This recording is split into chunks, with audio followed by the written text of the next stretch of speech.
नमस्कार, आदाब, सत श्री अकाल, hello, good morning to all of. मैं हूं आपका दोस्त प्रवीण सिंह और आप देखना शुरू कर चुके हैं भोमट बिरादरी। गाइस, एटलीस्ट सुबह का समय है और व्लॉग की शुरुआत हो रही है सुबह के 8 बजे से। तो आज किसी स्पेशल प्रोग्राम के अंदर मुझे जाना है, तो बने रहिएगा व्लॉग के अंदर।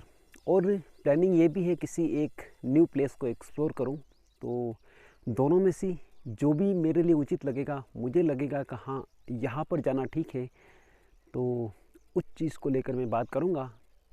तो जुड़े रहिएगा।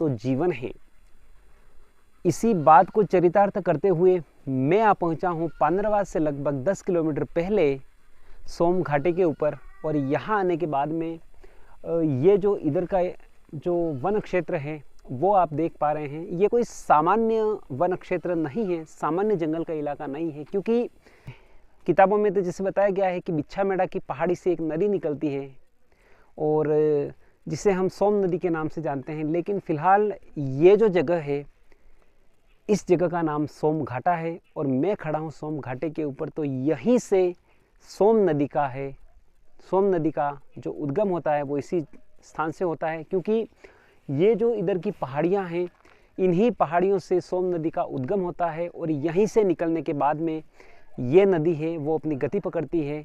तो कुल मिला के अगर ये कहा जाए कि इसी पहाड़ी से आप इधर देखेंगे, इधर का जो इलाका है, इधर एक प्रसिद्ध अभ्यारण्य पड़ता है फुलवाड़ी की नाल, और फुलवाड़ी की नाल से होकर एक नदी निकलती है, वो है साबरमती, जिसको गुजरात में आमतौर पे साबरमती कहा जाता है। और फिलहाल यहाँ जो जहाँ मैं खड़ा हूँ और इससे अपन आगे जाएंगे पांद्रवा आएगा, पांद्रवा में उस नदी का नाम वाकल नदी है। तो ये नदी जो बाद में जाके उधर गुजरात में साबरमती के नाम से जानी जाती है। तो यहाँ से इधर का जो पानी जाता है वो सोम नदी में मिलता है और इस घाट से उधर का जो पानी है वो साबरमती नदी में जाके मिलता है। तो फाइनली हम ये मान सकते हैं और कहा जाता है कि सोम नदी का उद्गम है वो सोम घाटे से होता है। और यहाँ से निकलने के बाद ये नदी है वो बेणेश्वर में सोम, माही, जाखम तीनों नदियों का संगम बनाती है। और वहाँ अभी आने वाली जो माघ पूर्णिमा है, उस पूर्णिमा को जो इस इतिहास प्रसिद्ध एक मेला भरता है, जिसे बेणेश्वर मेले के नाम से भी जानते हैं। तो गाइज, यहाँ से ही सोम नदी है उसका उद्गम होता है और उद्गम होने के बाद में वो अपने रास्ते पर चलती है, अपनी गति को पकड़ती है। तो चलते हैं अपन यहाँ से, और यहाँ से निकलने के बाद बहुत सारी बातें करेंगे, तो बने रहिएगा व्लॉग के अंदर।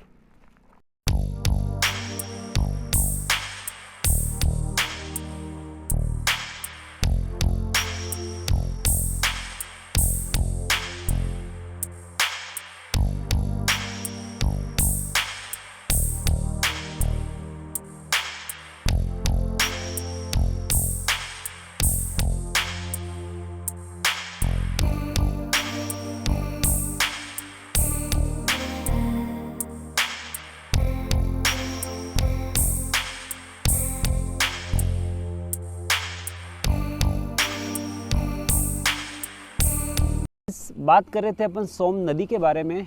तो सोम का जो घाटा है, उन पहाड़ियों से निकलने के बाद सोम नदी एक नाले के रूप में इधर से प्रवाहित होती है और इधर सोम नदी का जो पानी है वो आगे तक बढ़ता हुआ जाता है। और आगे बढ़ने के साथ ही ये जो नदी है वो निरंतर एक नाले के स्वरूप चलती रहती है। और फिर जाने के बाद और भी बहुत सारे नदी नाले इसमें मिलते हैं और मिलने के बाद एक विकराल बड़ी नदी का रूप लेती है। गाइस, इस नदी की जो पानी का जो कैचमेंट एरिया है वो काफ़ी बड़ा है और इसी कारण से इसके अंदर छोटी मोटी बहुत सारी नदियाँ मिलती हैं और नदियाँ मिलने के बाद में जैसे ही आप आसपुर तहसील जो कि डूंगरपुर ज़िले के अंदर स्थित है वहाँ जाते हैं और वहाँ पर एक बांध बना हुआ है सोमकम लांबा, तो वहाँ पर इस नदी का जो वास्तविक जो कैचमेंट एरिया है उसका अनुमान अपन वहाँ जाने के बाद ही लगा सकते हैं। तो गाइज़ ये है सोम नदी का जो वास्तविक स्वरूप है।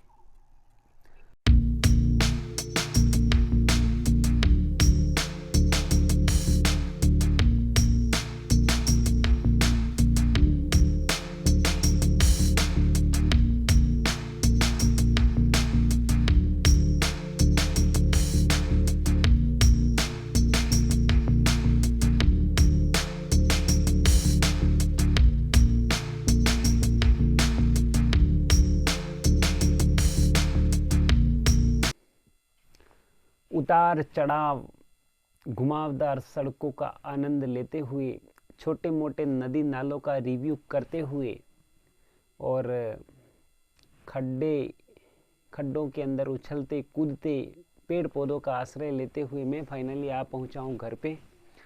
सुबह जैसा कि मैंने वीडियो के प्रारंभ में बताया था, आज किसी प्रोग्राम को पार्टिसिपेट करना है मेरे को, गया मैं वहाँ पर, लेकिन मुझे इतना वक्त नहीं मिला कि मैं वहाँ पर किसी क्लिप को बना पाऊँ, किसी वीडियो को बना पाऊँ, और वहाँ से बिना वीडियो बनाए ही मैं वापस आ गया। और आने के बाद मैं दोबारा से अपने घर की ओर रवाना हुआ।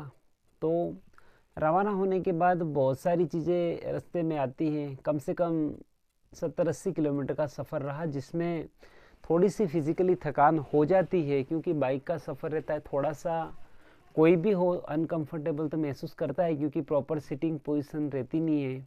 और गाँवों की जो सड़कें हैं जिसमें खड्डा खड्डी होते हैं, इधर थोड़ा सा चलने के बाद सामने से कोई गाड़ी आती है तो अपन को मोटरसाइकिल है वो नीचे उतारनी पड़ती है। तो ये सारी चीज़ें हैं वो होती रहती हैं।